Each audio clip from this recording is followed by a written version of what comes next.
where horror lies. Georgia here with you, aka VHS82 apostrophe. It is another episode of Body Bags here on Wednesday. It is week 464. Yeah, I had a look. It has been a very long week. In fact, I don't know if I have ever been so ill prepared as I am now to talk about what we got to talk about here for a few minutes, and that is the dead hate the living. It is full moon week, man. So we're going to talk about the movie for a minute, not a lot. Menu screen is up. It's interesting. There's a lot of stuff on here, man. I was going to say crap, but it's not crap, really. It's not that bad. The extras, though, man, I was surprised at how many things were on this thing, including a music video. That's pretty cool. Dave Parker, man, not our Dave Parker that we might be familiar with here in the world of 22 shots, body bags, and all that stuff, right? But Dave Parker, the director of this is the year 2000. It is a full moon feature. Of course, Charles Band, right? Going back to 1988. I didn't realize this, but it was an outgrowth of Empire Pictures that had put out things like Reanimator and The Beyond. Of course, both H.P. Lovecraft adaptations, right? As imperfect as they are nonetheless. And so Full Moon, man, has gone through a lot of different phases or eras, man. Real quick, just from 88 to 95, of course, it was just Full Moon Productions. Full Moon basically is a production / distribution company. They've done more of one or the other over the course of all this time. Then it transitioned into Full Moon Studios, probably more in the production phase from 95 to 02. And then it became Shadow Films from 02 to 04, just 2 years before it went into what we call the second Full Moon Pictures era from 04 to the present. And again, really just a film production and distribution company. Charles Band, of course, the founder, the man at the center of all of it, and maybe the greatest contribution, and please correct me if I'm wrong, it is a contribution. It might not be the greatest, but maybe the most well-known, perhaps, Full Moon, everyone thinks of Puppet Master franchise, right? And so Full Moon, man, Full Moon. The dead hate the living, man. I'm gonna be honest, man. It is low budget, independent filmmaking. It took me a little bit to get into this, to find a groove. You know, those old days, put a record on. It took a little while for me. I was a little tired, though. It's been a long week. And I only watched it once, watched it last night. And but I would say probably at least a full quarter, a little over a quarter of the way in, I started to find a groove of sorts. I started to realize, okay, this is what we are. This is what we're being. And so I started to enjoy it for what it was.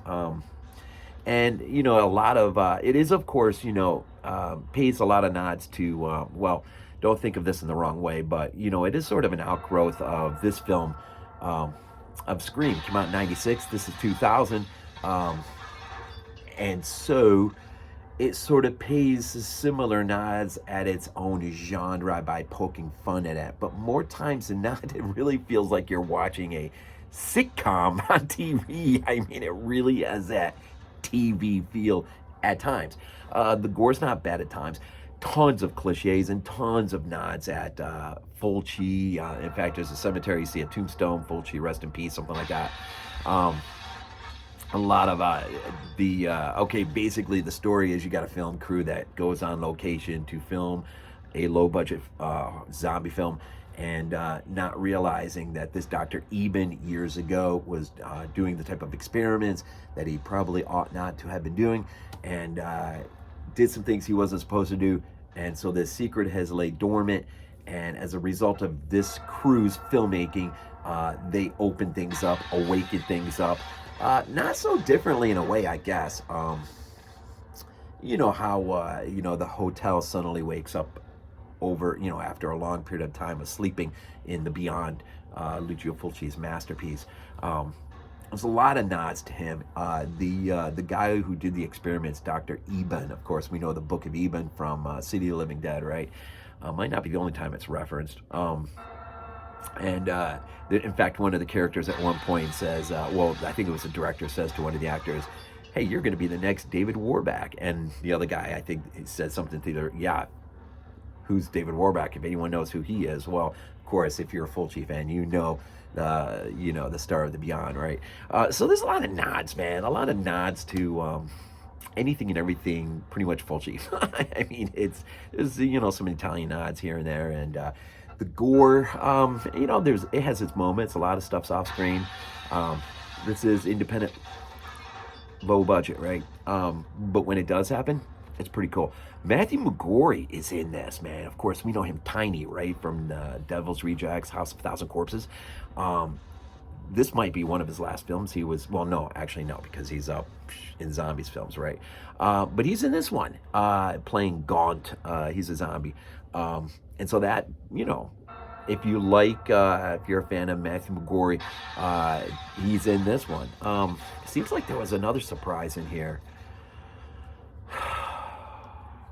Can't think what it was that I was sort of, well, the cinematographer, he was a camera operator on Friday the 13th, Part 7, The New Blood. That's interesting. So you got that, right? So I mean, it's not, it's not, if Full Moon is your deal, independent filmmaking's your deal, small budget's your deal, and someone who's making something from their heart, this is yours, man. This is your deal. This is your gig. You probably want to definitely check this out if you've never seen this. I actually, and to be honest, I thought this movie was relatively a whole lot newer than 2000. I was a little surprised when I saw the year on this.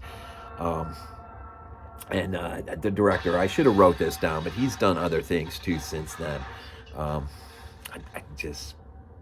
It eludes me. But anyways, short review today. Just I can't believe I remembered as much as I did from this.